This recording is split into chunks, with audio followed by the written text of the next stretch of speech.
Yo mga tropa, magandang araw sa inyo. Day off ko ngayon, kaya mag-aasikaso ako sa bahay. Naguhugas ako ng dede ng aking anak habang sila ay natutulog. Sinasamantala ko itong pagkakataon ko para makaasikaso ako sa bahay.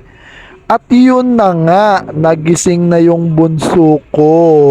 Hindi ako makaasikaso pagka gising tong mga bata dahil ang kukulit. Kaya ito, itatry ko ngayon patulugin ulit yung aking bunso.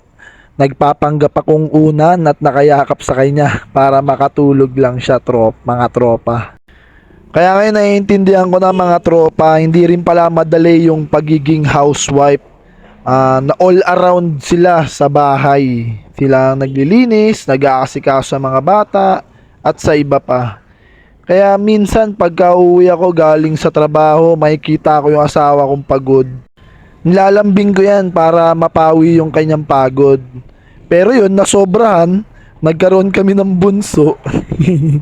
Kaya pag day off ko mga tropa, nag-aasikaso talaga ako sa bahay. Naglilinis ako yung nag-aalaga ng mga bata. Para pag uwi ng asawa ko galing sa trabaho ay malinis yung bahay. Nasa good mood siya kahit pagod.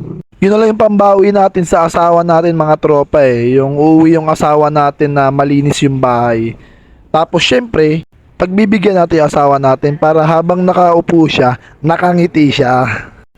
5 years na kaming magkasama bilang mag-asawa. Ako talaga yung pinakamatapang sa amin dalawa. Aminado naman ako doon. Minsan pagka uuwi ako, pag nakita ko yung timba dyan, sisipain ko yan. Sabihin ko, bakit naglaba ka? Sabi ko, ako yung maglalaba, di ba? Unang-una sa lahat kasi ayokong pinapangunahan ako maglaba mga katropa.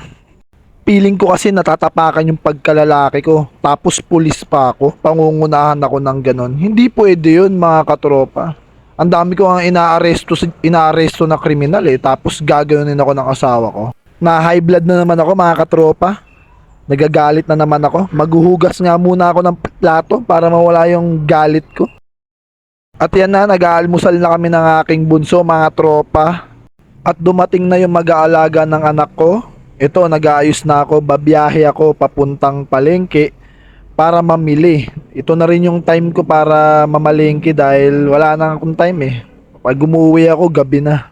O walang paharang-harang dyan, baka gusto nyong itry yung muscle ko. Kakatapos lang maglinis ng bahay nito. At ito na mga katropa, nandito na pala ako sa hospital para magpa-general check-up. Schedule ko ngayon. Ito yung mga procedure na gagawin sa akin, medyo marami. At may kamahalan, 11,459. Pero walang problema yan kasi meron akong health card mga katropa. Nung na-confine din ako, na-diagnose ako na functional constipated ay umabot din ang bill ko 70,000. Sinagot din ang health card. Ang health card ko ay MaxiCare. Ang bayad ko 5,000 every quarter. Ini-encourage ko kayo kumuha nito mga katropa. Importante to. Health is wealth. Ika nga. Meron akong tropa na maraming ipon pero naubos yun nung nagkaroon siya ng sakit. Naubos yun kakabayad sa hospital mga katropa. Kaya kumuha na kayo ng health card. At ito na nga. Pagtapos ng hospital ay kainan na syempre. Hindi pwede mawala yan sa day off ko. Pansit lukban at saka sisig. Kainan na mga katropa. Ang sarap kumain pag day off. Salamat sa panonood mga tropa.